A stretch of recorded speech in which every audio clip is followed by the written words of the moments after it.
West, it's 1090 Jake, man. I'm rocking with y'all rocking with me. And for this video, we're gonna be speaking on a 78-year-old man that was gunned down, run over, and left for dead in a parking lot. All because a young Orlando couple wanted to steal his Mercedes. Damn. January 30th, 2022. Terrible. Orange County sheriffs in Orlando, Florida received multiple 911 calls for an elderly man that had been shot, run over, and left for dead in a CVS parking lot. Arriving on scene, it was 3:21 p.m. when deputies found the victim bleeding out from multiple gunshot wounds, with parts of his body appearing to have been crushed. EMS transported the victim to the hospital, and only 38 minutes later, he was pronounced dead. He was identified as 78-year-old Yukon Cummings, a father of 4 and grandfather of 10. Homicide investigators and forensic units began investigating the crime scene, finding 5 spent shell casings with a manufacturer's stamp reading PSD 21. They were either .223 or .556 caliber bullets, meaning not only was an elderly man gunned down in broad daylight, he was gunned down with rifle rounds. The crime scene itself was centered around a parking space with aggressive tire marks left on the pavement, indicating a vehicle had backed out rapidly before fleeing. The victim's blood had been streaked by the tire marks, and a shell casing was found partially run over. One witness at the scene described hearing gunshots, then seeing a silver Mercedes SUV aggressively backing out of a parking spot, running someone over as they backed out, then running over the person again as they drove off. Sad. The witness compared the victim's body to a speed bump. Another witness described seeing a light-skinned black female with a striped shirt and bun hairstyle opening the door of the Mercedes before getting in and running the victim over. Surveillance video from the CVS showed a black male loitering on the sidewalk. He was wearing black tights with shorts, a black hoodie, a black ski mask, and black and yellow retro 12 Jordans with a backpack. He appeared to be watching cars as the victim pulled into the parking lot, driving past him and parking off camera.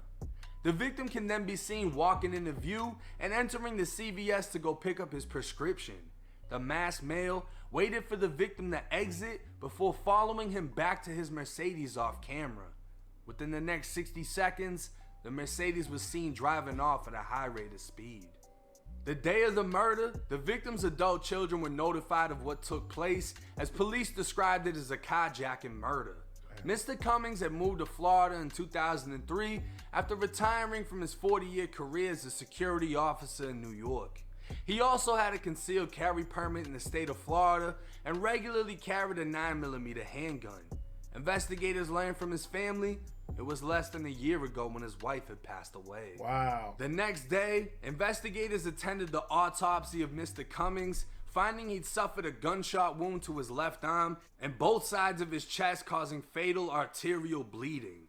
2 projectiles were removed from his chest, and they were green-tipped .223 bullets. The fuck? Mr. Cummings also suffered significant crush injuries, including multiple broken ribs, broken collarbones, a crushed spine. Damn. His lungs had ruptured, along with his aorta, the main artery that carries blood from the heart. As the autopsy was concluded, the victim's Mercedes was found parked in an apartment complex in Daytona Beach. The vehicle was left unlocked, keys inside, and hazard lights on in what investigators believe was an attempt to invite another thief to steal the vehicle. February 1st, 2 days after the murder, Orlando investigators were notified of 20 smash and grab vehicle burglaries occurring on the 29th of January. A helicopter followed several vehicles from the scene of the crime to the residence of a known burglary suspect, Mandel Stewart. One of the vehicles was a blue Honda Civic that was left in an apartment complex walking distance from the murder scene. The Civic was registered to and owned by a 25-year-old female named Jasmine Monroe, who was a suspect in 14 smash and grab vehicle burglaries in Tampa, Florida. She'd apparently rented the getaway vehicle with her own driver's license. The investigation into the property crimes involved Mandel, Jasmine, and her 19-year-old boyfriend Javon White, who was the cousin of Mandel. Wow. Javon and Mandel could be seen in multiple pictures on social media together that have now been taken down, and a recent selfie of Mandel was taken inside of a blue Honda Civic. A video posted only hours after the murder of Mr. Cummings showed both Mandel and Javon dancing with AR-15s capable of being concealed in the backpack worn by the shooter. A search warrant was executed on Jasmine's blue Honda Civic that had been taken into custody since the vehicle burglaries. Inside were debit cards in the name of Javon White along with blue shorts. When the shorts were picked up, a live green tip rifle bullet fell from the pocket. 4 days after the murder, investigators found a TikTok account belonging to Javon White showing 2 videos, one of which displayed the same black and yellow Jordans worn by the shooter and seen on surveillance video. An Instagram account linked to the TikTok account was found to belong to Javon, and Mandel's Instagram account stories displayed multiple firearms and cannabis only hours after the murder took place, tagging Javon in the post with a caption reading, "We don't tolerate no disrespect. Put your ass past the sun." 4 days after the murder, detectives obtained surveillance video from the Domino's Pizza in the same plaza as the murder scene. Both Jasmine Monroe and Javon White could be seen purchasing food roughly 40 minutes before the murder took place. That same day, detectives conducted surveillance at the apartment rented by Jasmine in Orlando. Both Jasmine and Javon could be seen on the balcony of the apartment, but by the time a search warrant was signed, they'd already left, getting into a white vehicle driven by friends. Javon could be seen leaving with the open backpack, partially displaying an AR-15 pistol.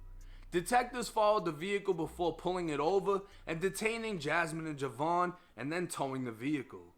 The search warrant was conducted on the apartment, and the exact outfit worn by the shooter, as seen on surveillance video, was recovered. The Nissan Altima Jasmine and Javon were riding in was then searched, recovering an AR pistol chambered in .223. A second magazine was found loaded with 16 rounds of green tip .223 bullets, matching the ammunition from the murder. A black 9mm Taurus handgun would also be found laying next to Javon's backpack with an extended magazine. Jasmine was interviewed by investigators, identifying both herself and Javon inside of the Domino's when shown the surveillance video.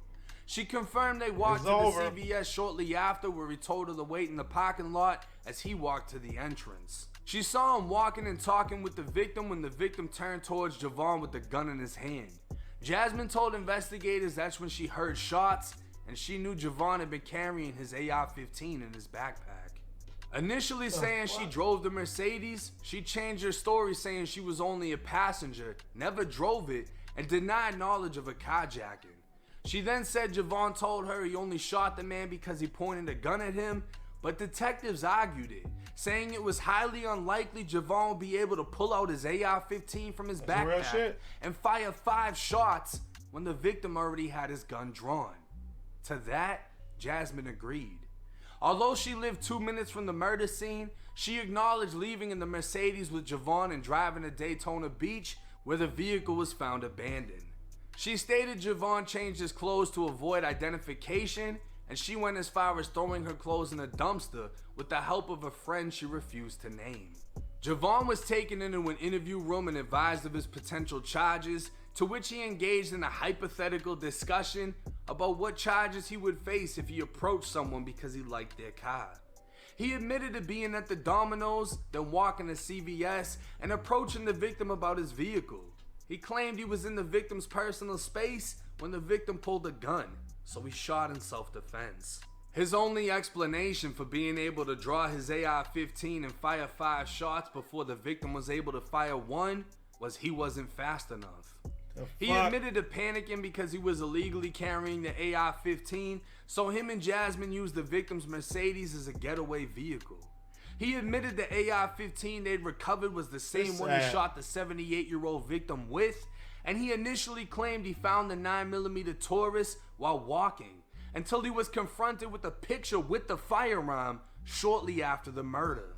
It was determined he'd stolen the gun from the victim.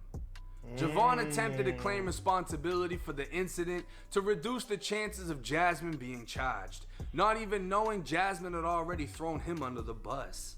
Based on the facts and evidence from the investigation, Javon and Jasmine were charged with first-degree felony murder and carjacking with a firearm. Additionally, Jasmine was charged with tampering with evidence, after throwing away her clothes. The two are now facing a possible death sentence under Florida law. Now, this is a horrible case because, I mean, anyone, regardless of race, regardless of anything. Damn, you think that 78-year-old man could have been anybody's grandfather, could have been anybody's father. To hear that he lost his wife less than a year ago, and then he's killed over the vehicle that he's driving as he's picking up his prescription. He worked 40 years to be able to drive that Mercedes that he owned. That's fucked up. And a 19-year-old that most likely never worked a day in his life and has a history of breaking into cars, smashing windows, and stealing bullshit with his girlfriend, thought that he could snatch that vehicle from that man and in the process snatch that man's life. And you can tell this kid's fucking retarded because he's driving around days later with the same fucking gun, with the same fucking bullets. Why do you need to carry 2 magazines with an AR pistol in a backpack? Who do you got smoke with? Because his parents own a fucking, it's like a car wash, car detailing type business. But his parents have a fucking job. His mother cooks food and sells it through Instagram and Facebook and shit. And his father washes cars. But they actually fucking work. Why can't you follow suit? You want to just steal people's shit. Doesn't make any sense. We already know the girl's a bum. She's 25 dating a 19-year-old. I don't know if she just lived a boring life and wanted to turn it up with somebody that's young. But now her stupid ass is facing a possible death sentence. I don't know if the state is going to pursue death. Most likely not, because I doubt they went into the crime with the intent on killing the man. But a life sentence is most likely how this is going to end. It's a fucking shame. That's crazy. And I mean, to be as bold as killing a man, stealing his car, stealing his gun, and then taking pictures with the gun after the fact. It makes me think that this kid must have never done any gangster shit before.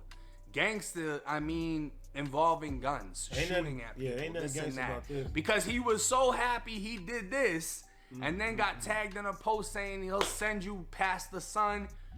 He was so happy with his accomplishment that he decided to take a picture with the trophy. And now all this evidence is falling back on him. But you know he's not a gangster because the first thing he does is admit to everything. Hypothetically, what do y'all think I'm facing? Yeah, that was me here and that was me here, but I only shot him because he pulled the gun out on me. Probably because you're walking up on him with a fucking mask, right? That's not suspicious. Everybody wants to walk around looking like Pooh Shiesty, but then when someone looks at you suspicious, oh, you're discriminating against me while I'm fucking masked up. That doesn't make any fucking sense. You know what you look like and you're trying to look like that for a reason. You want the image. Well, this is what comes with that image. He ain't getting out no time soon. He's gonna be in there for most likely the next year or two unless he pleads out.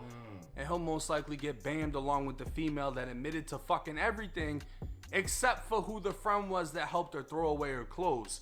Why even mention the friend if you're not even gonna mention the name? But hey, it's 1090 Jake. Rest in peace to Mr. Cummings. That was fucked up right there. That one was fucked up.